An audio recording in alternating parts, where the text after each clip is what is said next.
Holly, and I'm here with my April wrap up. And April was, let me tell you, a crazy month in my life. I had to like stop YouTube, stop doing blogs, posts, stop doing reviews, anything like that. There was just a lot going on in my personal life. I'm not going to talk about it because it's not really my stuff, but it was stuff that impacted me in a way. Everybody is fine, and at least for now. So hopefully everything will stay fine. But reading was definitely like a safe place for me this month, and I found myself reading a lot. So that I'm happy with. So I ended up reading 13 books. I ended up DNFing 2 additional books. One I hesitate to even call a DNF as I stopped reading it so quickly.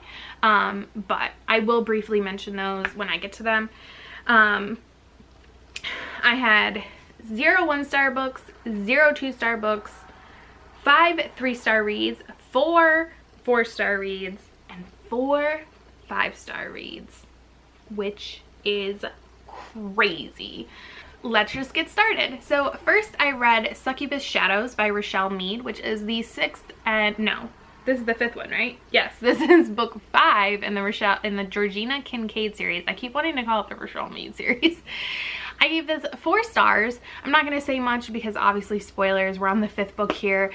This follows a succubus on like a journey, an adventure. There's mystery, there's other paranormal creatures, all of that stuff. I definitely have a love-hate relationship with this series. Yeah, but I'm still reading it. And then I read Waistcoats and Weaponry by Gail Carriger, which is the 3rd book in the Finishing School series by her, which I gave 4 stars. This was so good. I really liked it. Again, I'm not going to say much because it is the 3rd book in a series and I don't want to give anything away. But I am obsessed with these characters and this world. I just want to live in it. I also may have spent a lot of time on Gail Carriger's Pinterest board for all of her books because I need more. And then I tried to read Frostbite by Lynn Rush, which was one of my TBR jar picks for my spring TBR, and I DNF'd this. I think I read like 5 chapters. I probably could have pushed through and read it and would have given it like 2 stars, but I was just like, you know what, I don't need to read this. I can DNF it. And it was just, it was bleh. It could have been more polished, and it was very predictable and very like early new adult slash like paranormal. I don't know when it was actually written, but it felt very much like somebody who read Twilight and then was like, oh, I can write too, which is great, and you can, but you should polish your books a little bit more. And then sadly, I finished the Finishing School series, and I read Manners and Mutiny by Gail Carriger, and I gave it 5 stars. This was such a satisfying conclusion to me. I love these books. I love these characters. I want more. I do not need more, but I want more because they're so good, and Gail Carriger's writing is just beautiful and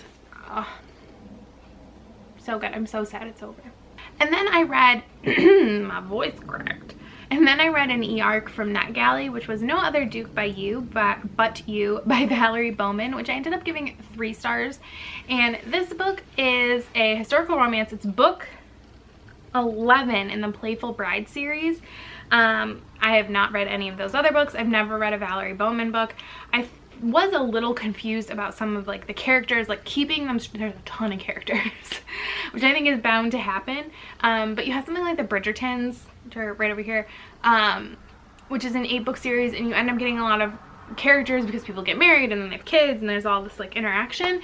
But I think when you go on that journey with the characters, it's easier to figure out who they all are and keep that in your head. So, you know, I probably would be less confused if I read some of the other books. It's kind of like it's a friends to lovers story.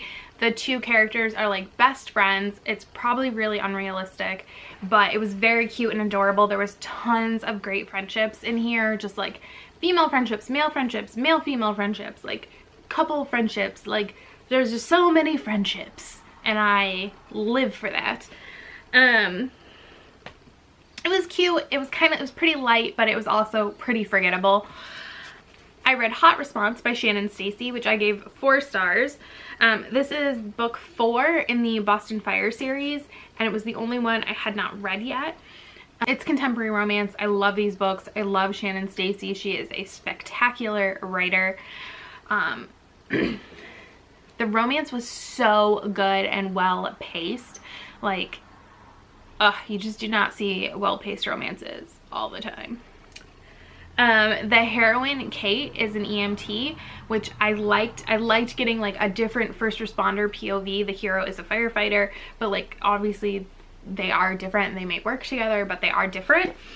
And again, I love the friendships and the family and the found family and everything. This is such a good series. I highly recommend it. Then I read the 6th and final book in the Georgina Kincaid series, Succubus Revealed. So again, I'm not going to say much because spoilers. I gave this 4 stars. I thought it was a pretty good conclusion, like the way she wrapped things up and showed things, but kind of like left some things out there, which that's frustrating, but I also feel like is realistic. So I'm generally okay with this series. I'm fine. I'm fine. It's okay. It was not a waste of my time. And so then I read another spring TBR pick, and that was How to Entice an Enchantress by Karen Hawkins. And this is a 3-star read for me. It's historical romance, obviously, and it's the 3rd book in the Duchess Diaries series. It was really weird because it ended as if there was going to be another book, and even though I haven't read the first 2. And I would definitely be interested in what like she laid out there as sequel bait, but it doesn't seem to exist. So I don't know if it got like dropped by the publisher or what happened. This was okay. It had a lot of similarities to No Other Duke But You. They both have like a matchmaker storyline to them. So reading them really close together was kind of weird. The ending was very rushed, but overall it was a perfectly okay romance novel. So then I listened to an audiobook, which was Organize Tomorrow Today by Jason Selk, Tom Bartow, and Matthew Ruddy. I gave this 3 stars. It was really fast. It's nonfiction. I agree with a lot of the stuff that they talk about in the audiobook. Like, it's all about kind of like organization and setting yourself up for success and how to plan your day, and like not just doing like the easy things, but also not letting like short bits of time kind of get away from you. And they contextualize it with like professional athletes or like financial advisors, like stuff like that, like high-end people, I guess, what you would think would be high-end people or high-stress people. And it's very similar to stuff that the weight loss group I'm in, like the leader, Corinne, like kind of what she teaches, which was interesting, but it also wasn't particularly anything new to me. And so then I tried to read Stain by A.G. Howard, which is a Princess and the Pea retelling. And this one I DNF'd / I would call this paused for now. Like, I would totally consider picking this up at another time. I think I was just not in the mood for this. I had like heard about it somewhere and I had just put a hold on it at the library, and it came in, so I felt like I had to read it. I haven't read any A.G. Howard, so, you know, if you think there's a better place for me to start, let me know. And I read like 2 chapters of it, maybe like a prologue in chapter 1 or something. I was like, I'm not feeling this, let me move on. So then I read Daughter of the Pirate King by Trisha Levenseller, which I gave 5 stars. I loved this. This is YA fantasy. I guess, again, I feel like a lot of YA fantasy now is more just fantasy, and I don't know what the difference is between YA fantasy and regular fantasy. I had this problem last month with Court of Thorns and Roses. This is book 1 in a duology. It was really fast, and I will say objectively, like if I pull myself away from it, I can see some issues with the book. Like, I totally can see some issues with maybe some of the plotting or the main character, Alosa? I don't know how to say her name. But the thing is, I don't care. Like, I enjoyed it so much. I don't care. I loved the characters. There's like a romance, which people kept talking about this romance, and I thought it was going to be way bigger than it was. But I thought it was interesting. I immediately bought the second one, and like, I've been doing the like delayed shipping on Amazon Prime to get like the free digital credits. And this one, I could not wait. I had to buy it. I also bought Tricia Levenseller's 2019 release, which I believe is a standalone fantasy. And I think she's going to be writing another standalone fantasy, which I think is awesome. And the other thing I really liked about this is it's not this like huge, epic, multi-POV, multi-location like fantasy, which there's a place for those and there's an audience for those and everything. This follows a small set of characters. It's written in first person, but there's like a small set of characters around her and a small space in this world, like the ocean and on like a pirate ship. And I feel like there's also a place for that kind of fantasy and that kind of story.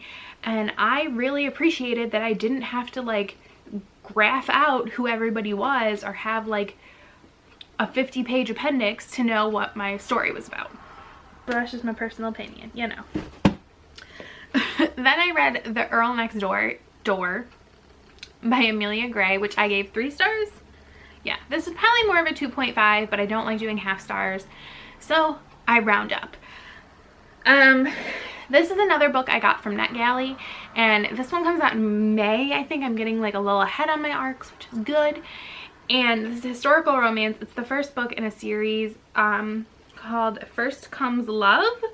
The characters were interesting. I'm assuming the series is going to follow this group of 3 friends who became friends because they are all widows. They lost their husband in the same tragic accident, and they all have kind of like different feelings about their deceased husbands and everything, and they're actually starting a school for kids who were orphaned in this accident or lost their fathers in this tragic accident. It was a ship like sinking, so a lot of people were affected. I thought that the friendship between those 3 women was really good, and one of the women in particular, I am interested in seeing her story at some point. However, I would get it from the library because I found the pacing in this book to be really weird.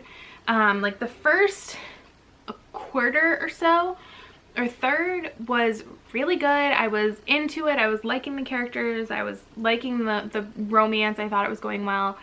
And then all of a sudden it was like, and I definitely, when like the characters started like kissing and stuff, I thought it was a dream sequence because it felt so unnatural. It felt like it didn't fit in that stage in the story, and it also didn't feel like the writing worked. Like it was jarring, kind of.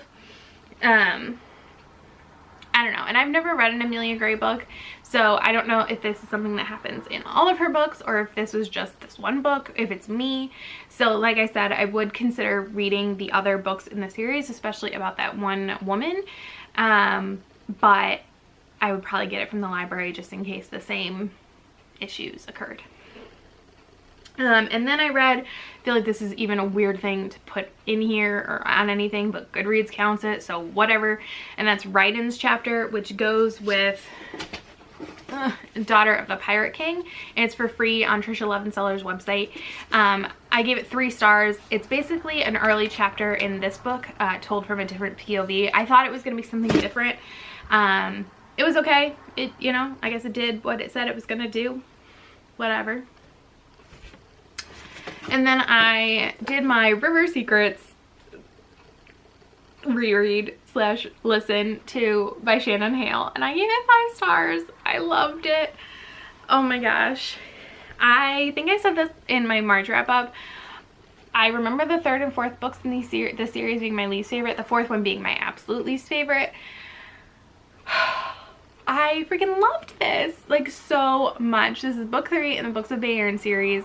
This follows Razzo, who you meet, or Razzo, who you meet throughout, like earlier you meet him in Goose Girl, and oh, I loved him. He was so adorable and sweet, and it's just like his journey and his growth. Oh, he's so cute, and he's such like a fun protagonist to read about. Also, like a mystery element to this story that kind of kept me on the edge of my seat. I like remembered nothing about this book, so that could have been a contributing factor, but the audiobook like kept me engaged. I wanted to just listen to it, of course.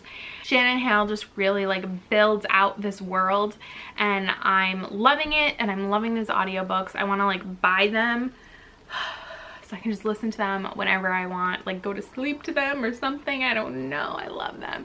And this one, I don't know if Goose Girl and Anna Burning have the same narrators, but this is a male narrator, which initially like threw me off, and then I was like, wait, it makes sense, because Razzo is kind of the main character, so you would think that the narrator would be male, and then it totally worked. I totally didn't care after like 10 minutes, and I was like, oh fine, whatever, he's great. And all of the voice actors are really great, and I highly recommend read them, listen to the audiobooks, do both, do whatever, you know. And then the last book that I read was Daughter of the Siren Queen by Trisha Levenseller, book 2/final book in this series, which I gave 5 stars. I read this so fast. I picked it up, read for 15 minutes, put it down and get stuff done, and then I was like, screw this, I need to just read it, and I did. I just blew through it. My cat loved me because I just sat on the couch for hours, and he was able to just cuddle. Her writing, her whatever, it just works for me. I don't know, like she and I, like we connect in a way. I don't know. I think she's kind of young too. I don't know, so maybe that's what it is. I don't know. Again, I won't say much because it's like a sequel in a series, so I don't want to spoil the other one. I really enjoyed this. I thought it was engaging, and it was a very satisfying ending. These are like, this series is definitely right now like on my top reads of the year, and right now they're like the only thing on my top reads of the year, just because I don't put rereads, otherwise, you know, Books of the Year totally would be. But yeah, like my only complaint about these books is that the dust jackets, one is more matte and one is more shiny, and to some extent I feel like that was a choice, and I understand why, but I prefer the matte kind. So you know, but that was really fast. That's probably like the fastest wrap up I've ever done, at least for this many books. So yeah, that's what I read. Sorry if I talk too fast.